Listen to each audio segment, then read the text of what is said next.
Abra comigo a sua Bíblia em Filipenses capítulo 4. Farei a leitura a partir do verso 4. Aqui o apóstolo Paulo falando aos Filipos por como ser feliz em qualquer situação da sua vida. Qualquer luta, qualquer dificuldade, qualquer luto, qualquer momento difícil que você possa estar enfrentando, acredito eu que a palavra de Deus tem na sua sabedoria, uma direção para as nossas vidas, e eu acredito que nesta noite também para falar diretamente ao seu coração em nome de Jesus. Estava agora há pouco em oração, e o título que eu dei a esta mensagem foi A Receita da Felicidade. O verso 4 vai dizer assim: alegrai-vos sempre no Senhor. Outra vez digo, alegrai-vos. Seja a vossa moderação conhecida de todos os homens. Perto está o Senhor. Não andeis ansiosos de coisa alguma. Em tudo, porém, sejam conhecidas diante de Deus as vossas petições, pela oração e pela súplica, com ações de graças. E a paz de Deus, que excede todo entendimento, guardará o vosso coração e a vossa mente em Cristo Jesus. Verso 8. Finalmente, irmãos, tudo que é verdadeiro, tudo que é respeitável, tudo que é justo, tudo que é puro, tudo que é amável, tudo que é de boa fama, se alguma virtude há e se algum louvor existe, seja isso que ocupe o vosso pensamento. O que também aprendestes e recebestes, e ouvistes e vistes em mim, isso praticai, e o Deus da paz será convosco. Ou seja, e o Deus da paz estará com vocês. Oremos a Deus. Deus, nós te agradecemos pela tua palavra, te agradecemos mais uma vez, Pai, com louvor pela existência desta igreja, pela oportunidade nesta noite de congregar nesta casa, que sabemos que a tua presença aqui se faz presente. Deus, nos ajuda, fala conosco, fala no íntimo de cada um, na necessidade de cada um, e que possamos ouvir a sua voz, que o nosso coração, que a nossa dureza, que os nossos conceitos não o atrapalhe, Pai, de fazer aquilo que tu queres em nossas vidas aqui nesta noite, nos nossos relacionamentos, na nossa postura, no nosso lidar do dia a dia com os nossos amigos, com nossos colegas de trabalho. Nos ajuda em nome de Jesus, Pai, a entender a tua receita, a tua fórmula da felicidade, da alegria, seja como for, da paz que tanto buscamos da tua presença, Pai. Em nome de Jesus te oramos, te pedimos assim, amém e amém. Pode se assentar.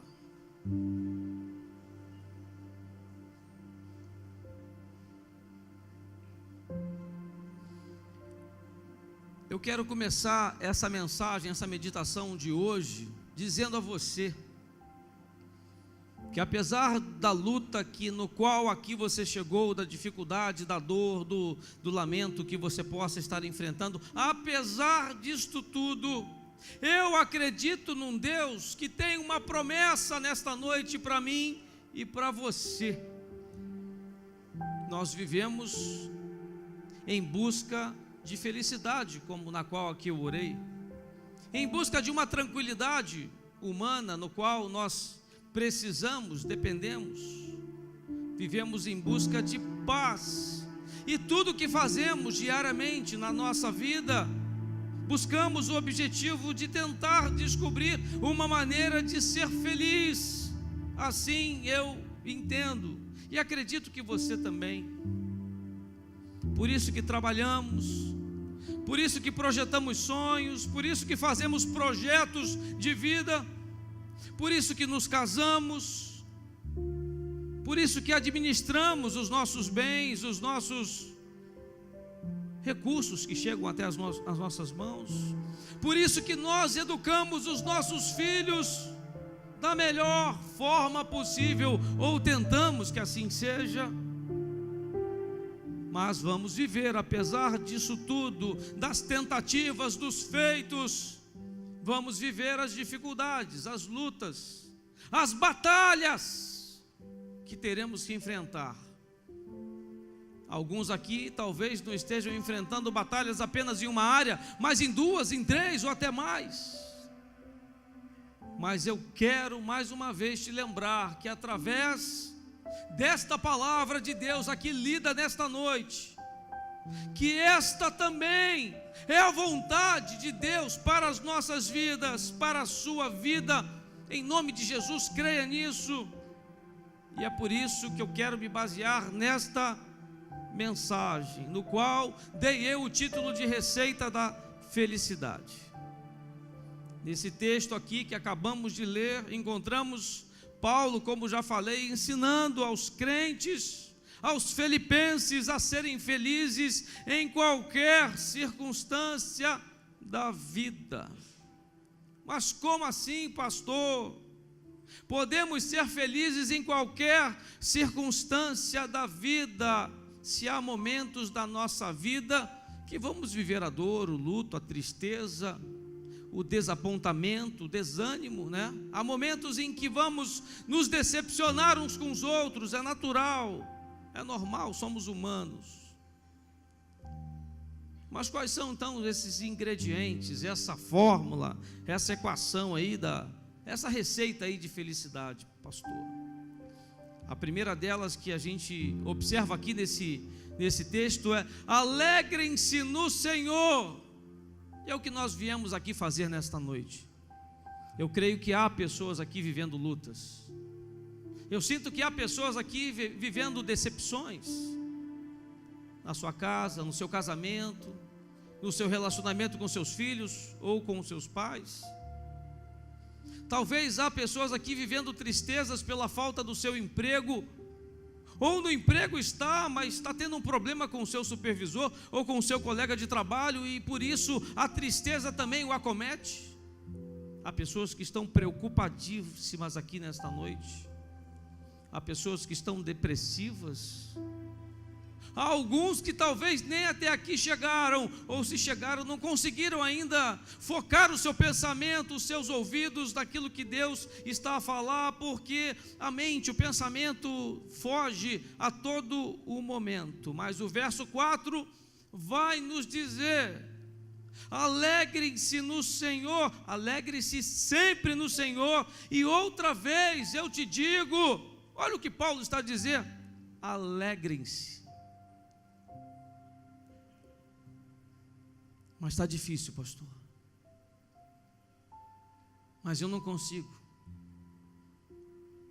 Mas apesar de tudo, eu creio nesta palavra. Eu acredito que esse seja o começo.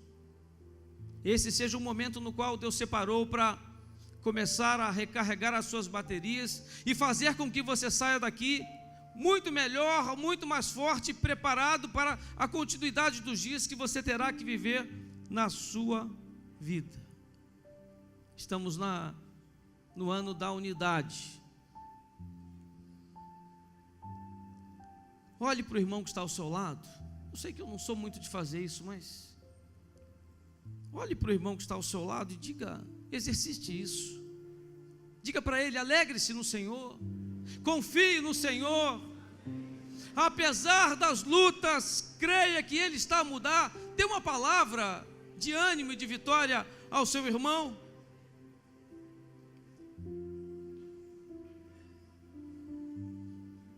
Então, o primeiro ingrediente desta receita tem a ver de onde provém a sua fonte de alegria.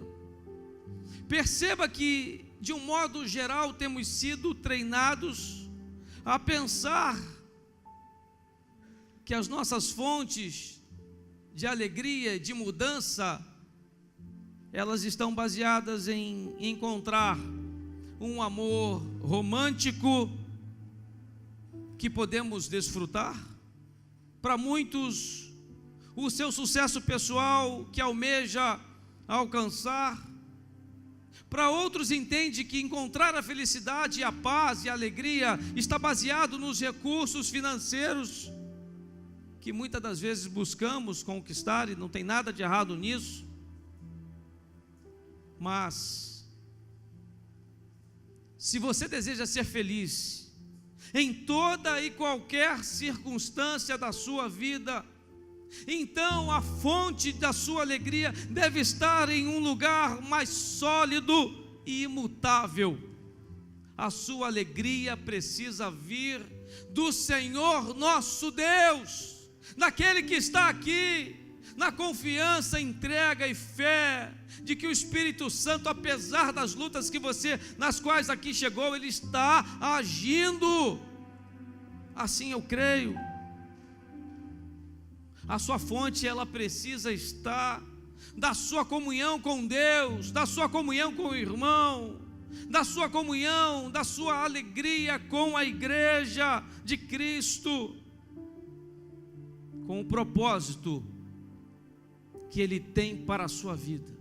Apesar do momento em que você está vivendo, talvez não haja vontade, alegria, prazer em servir ao Senhor, mas há um propósito nisso, e Ele quer usar esse dom, esse talento, o ministério no qual você faz parte, talvez esteja afastado, até mesmo para te abençoar. Eu creio que há pessoas aqui nesta noite que precisam retornar aonde pararam, voltar ao lugar aonde pararam, e muitas coisas aconteceram. Talvez hajam pessoas aqui se sentindo sozinhas. É com você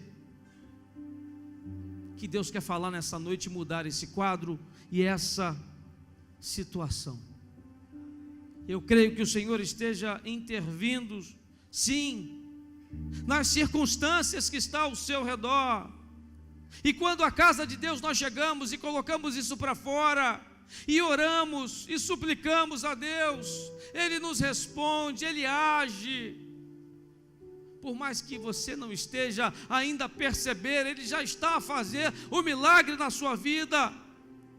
E o que Paulo aqui está tentando nos ensinar é que a verdadeira felicidade nós só vamos encontrar quando nós permitirmos que Jesus seja o Senhor da nossa vida. Nós dizemos que Ele é o Senhor, mas será que Ele é mesmo? Nós dizemos que Ele é Deus das nossas vidas, mas será que nós estamos a entregar a Ele todas as áreas da nossa vida para que Ele possa agir? Será?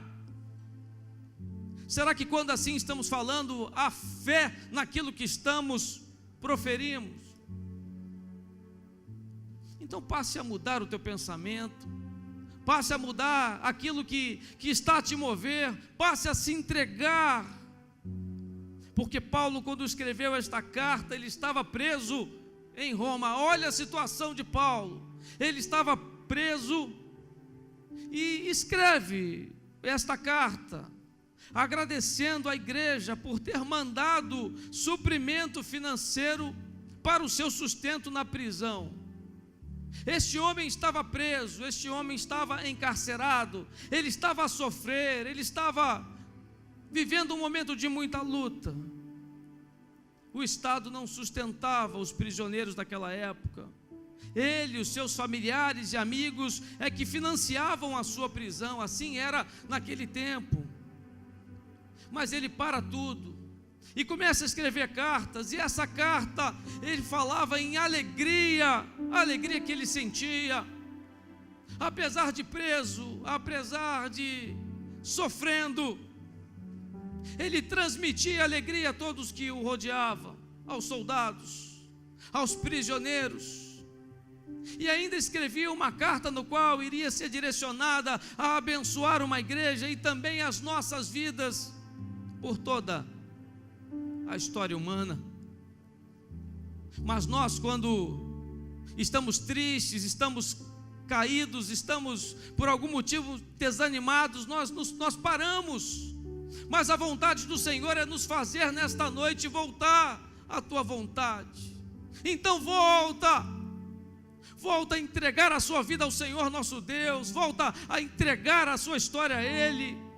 Nós vamos chorar, nós vamos sofrer, mas que não seja só lamento, seja uma expectativa de mudança da nossa forma de ver a nossa vida, porque Ele está a mudar, Ele está a preparar um futuro melhor, sim, e bem melhor do que você possa imaginar, ou mesmo acreditar, porque aqui na vida deste homem, Jesus era a fonte da sua alegria.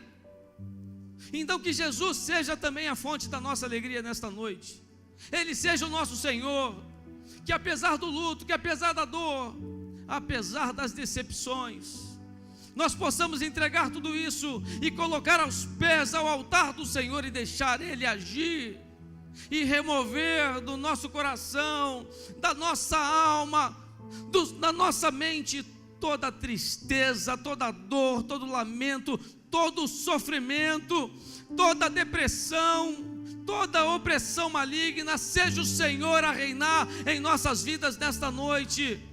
Comece a pedir, comece a clamar ao Senhor nosso Deus, comece a conversar com Ele, porque Ele dizia isso para encorajar aquela igreja, e Deus quer nos encorajar nesta noite a ter uma real intimidade com Ele. E eu falo isso porque muitas das vezes, quando estamos na igreja, pensamos ter intimidade com Ele, esquecemos que somos pequenos, esquecemos que somos falhos, esquecemos que precisamos deixar Ele agir. Então que Ele age em nome de Jesus em nossas vidas, que permitamos isso, porque não há como vencer no meio da luta, no meio da dor, no meio do sofrimento. Não há como vencer, não há como sair dessa situação sem ter intimidade com Ele. Não há como vencer sem buscá-lo verdadeiramente como a nossa prioridade de vida. Não há como vencer sem dobrar os joelhos. Não há como uma entrega.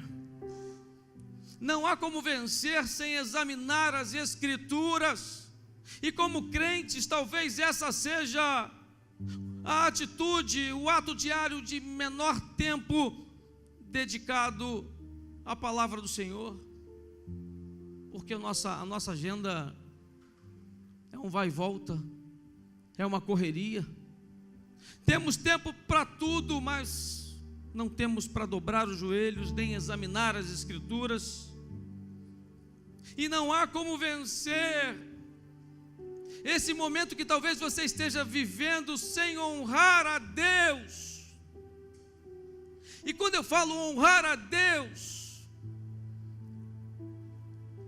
é entregar todas as áreas, entregar tudo o que você tem, entregar a sua vida, entregar os seus projetos, entregar os seus sonhos, e deixar Ele agir, Ele determinar, Ele fazer, porque muitas das vezes queremos nós fazer. Por isso eu orava, para que Ele pudesse sondar o seu coração, o seu e o meu, e que nessa noite Ele possa ver o real desejo de buscá-lo, e que se não havia, e que você até aqui tenha chegado de uma forma automática, apenas por um cumprimento de um dever, que seja diferente a partir de hoje, e que Ele seja a sua prioridade. Eu creio que quando aqui chegamos, sentamos nessas cadeiras e nos conectamos ao Espírito Santo de Deus, eu creio que Deus ele vem e começa a falar comigo: filho, eu sou o seu Deus. Eu creio nisso. Eu creio que quando aqui adentramos, ele diz: agora é comigo. Eu estou te olhando, eu estou te vendo. Eu estou ciente dessa luta, eu estou ciente dessa situação. Você não está sozinho. Eu creio que quando nós paramos tudo, apesar da dificuldade, e olhamos para o alto e dizemos: Senhor, fala comigo. Ele começa a dizer com a sua igreja, com aqueles que são seus, que reconhecem a sua grandeza. Ele começa a dizer: filha, eu te darei os livramentos que você precisa, eu te darei a cura, eu te darei a restauração no qual você veio aqui buscar. É nesse Deus que eu creio. Ei! Mas dizemos que temos fé, mas não é bem assim. Começamos a usar da nossa razão, começamos a olhar a situação e o desânimo e o medo começa a nos tomar, e começa a nos paralisar, e começa a nos esfriar, e começa mais uma vez a nos tirar, inclusive, de uma rotina no qual deveríamos ter dia após dia, que é de busca incessante da presença do Senhor. Mas Ele está a dizer para aqueles que estão a reconhecer a sua falha, a sua fraqueza nesta noite: eu abrirei portas aonde sequer há paredes. É nesse Deus que eu creio. E comece a descobrir exatamente o que é isso que está sendo profetizado sobre a tua vida. Comece a descobrir nesta noite os segredos, a fórmula no qual nós lemos aqui, a fórmula que Ele tem para nós aqui nesta noite. Ou será que há dúvidas ainda? Eu creio num Deus que tem vitória sim para nós, apesar da crise, apesar do desemprego, apesar da corrupção, apesar da dificuldade que você está a enfrentar, apesar do teu medo, apesar do teu luto, da tristeza. Eu creio que Ele tem vitórias, que Ele tem conquistas. Eu creio num Deus que tem cura aqui nesta noite para entregar ao teu povo. Cura física, enferma, cura emocional, cura espiritual. Eu creio num Deus que está a renovar casamentos. Eu creio num Deus que está a aproximar o filho dos seus pais, por mais distante que esteja. Eu creio num Deus que cura, e não há dúvida, e cura quando Ele quer. Ou será que você já esqueceu que Ele te livrou, que Ele tirou você daquela lama, daquele pecado, daquele lugar, daqueles atos? Você já se esqueceu que Ele te tirou de lá? Você já te esqueceu que Ele te libertou e Ele te trouxe aqui nesta noite? E eu falo isso porque quando estamos tristes, acuados, magoados, depressivos, seja o que for, nós esquecemos de tudo aquilo que Ele já fez. Filipenses 1,12 vai dizer: quero ainda, irmãos, cientificar-vos, ou seja, quero ainda, irmãos, que saibam de que as coisas que me aconteceram têm antes contribuído para o progresso do Evangelho. Verso 13: de maneira que as minhas cadeias em Cristo se tornaram conhecidas de toda a guarda pretoriana e de todos os demais, e a maioria dos irmãos, estimulados do Senhor por minhas algemas, ousam falar com mais desassombro, ou seja, ousam falar com mais coragem a palavra de Deus. Ou seja, ele está a dizer, Paulo aqui, que a prisão dele contribuiu para a missão. e que ninguém poderia deter o avanço da obra de Deus. E ele aqui estava a reconhecer que, apesar da prisão, da tristeza, da dor, ele estava no centro da vontade de Deus, aleluia. Então não importa a dor, não importa o sofrimento, não importa a tristeza, não importa o momento que você esteja passando, vivendo, o que importa é você ter chegado aqui e entregue a sua vida a Deus, e dizer aqui nesta noite que você vai viver a vontade dEle, sim, apesar disso tudo. Filipenses 1, verso 20 vai dizer: segundo a minha ardente expectativa e esperança de que em nada serei envergonhado, antes com toda a ousadia, como sempre, também agora será Cristo engrandecido no meu corpo, quer pela vida, quer pela morte. Porquanto para mim, diz o verso 21, olha o que diz esse homem: porquanto para mim o viver é Cristo e o morrer é lucro. Ou seja, aqui ele está a nos dizer nesta noite que nem a morte pode roubar a minha alegria, nem a morte, nem o luto, nem a dor, nada, maior que seja a luta, nada pode tirar a certeza da minha vida eterna. Não permita que o inimigo diga isso, faça isso a você, porque nada pode tirar o teu direito de herança que Ele preparou para você. Mas nós nos esquecemos disso. Mas não serão as dificuldades presentes, não serão, que roubarão de mim a alegria. Diga isso comigo: não serão as lutas que roubarão de mim a alegria em Deus, pois Jesus é e sempre será a minha alegria. Diga isso: Jesus sempre será a minha alegria. Diga isso com vontade, com força, acreditando nisso. Uma das missões mais difíceis que eu enfrentei na minha vida. Um dia desses encontrei com a esposa de um irmão falecido. Nos seus últimos dias fui fazer uma visita a ele. E ele falava da luta que estava vivendo, das dores que estava sofrendo, e eu fiquei muito mal, e ele percebeu. Eu fui para abençoar, e de repente ele olha para mim, numa cama, no seu leito, nos seus últimos dias, e diz assim: pastor, fica tranquilo.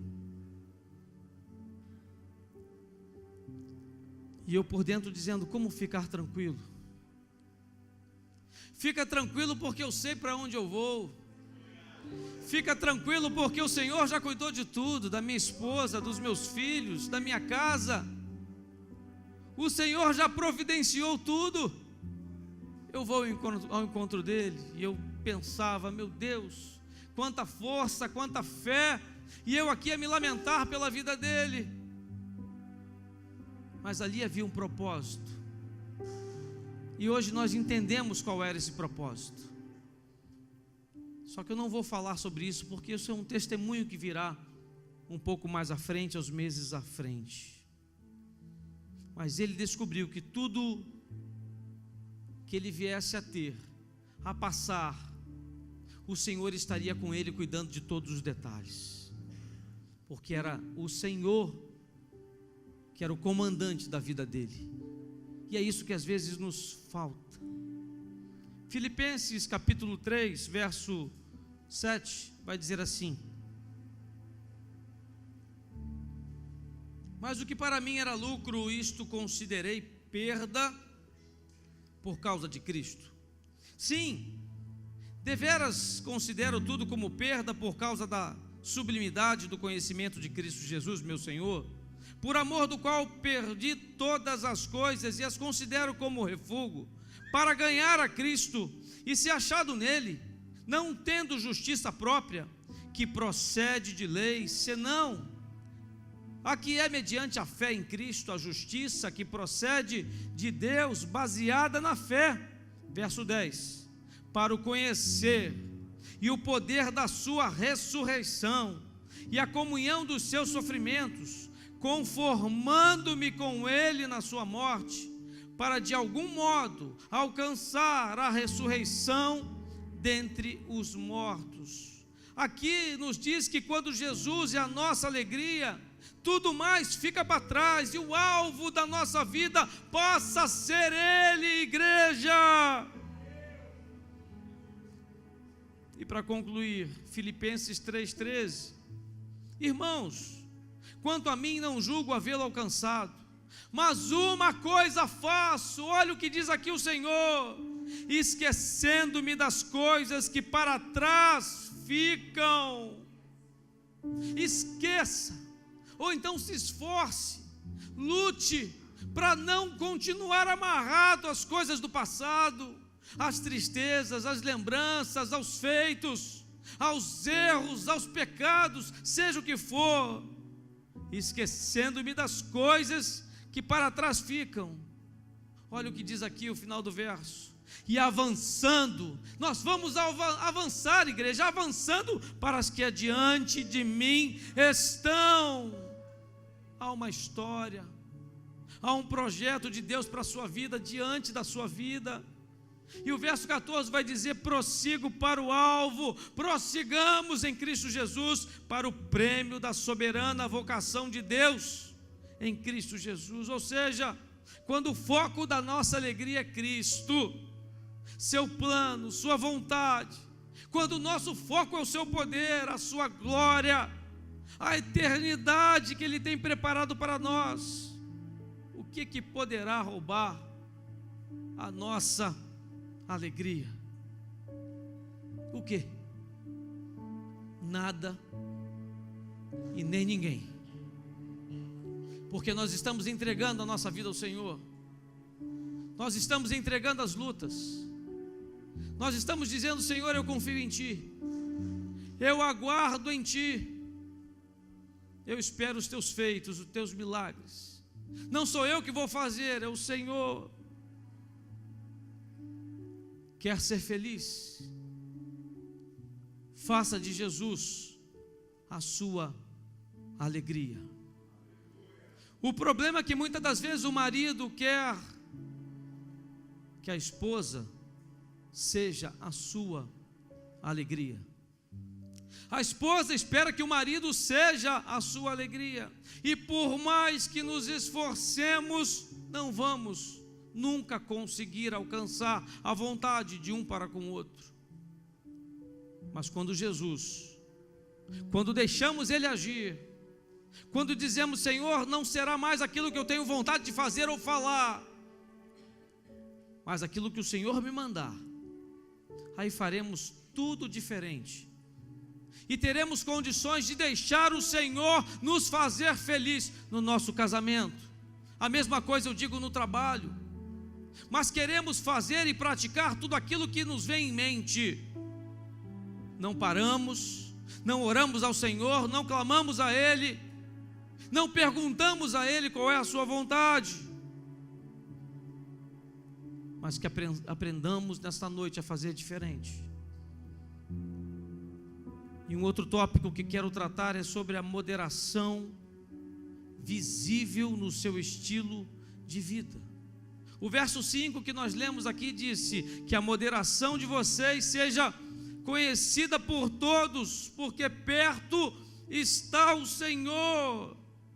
Ou seja, a moderação também é um ingrediente da nossa felicidade, é o nosso estilo de vida. A palavra aqui traduzida por moderação precisa ser compreendida através do seu uso nos tempos antigos. Em hebraico significa epiekes, significa em primeiro lugar, aquilo que é a concepção geral da vida e, portanto, que é apropriado, ou seja, correto ou adequado. E Paulo aqui nos mostra que entendia que para ser feliz era necessário um estilo de vida, um temperamento que refletisse a nossa experiência em Jesus, um temperamento que as pessoas pudessem olhar para nós e ver justiça em nós. É uma certa, ou seja, o que Paulo está querendo aqui dizer é que todo crente, todo cristão, todo filho, filha de Deus assim reconhecido, precisa ter doçura nas suas palavras e não a agressividade, mesmo estando certo. Precisamos ter mais temperança uns com os outros, mais equilíbrio. Isso nos falta porque estamos sempre com a razão. E aí Deus vai começar a agir nos nossos relacionamentos. Assim eu entendo, porque tudo isso que foi citado aqui nesta noite é proveniente de uma graça salvadora que está operando em nós aqui nesta noite.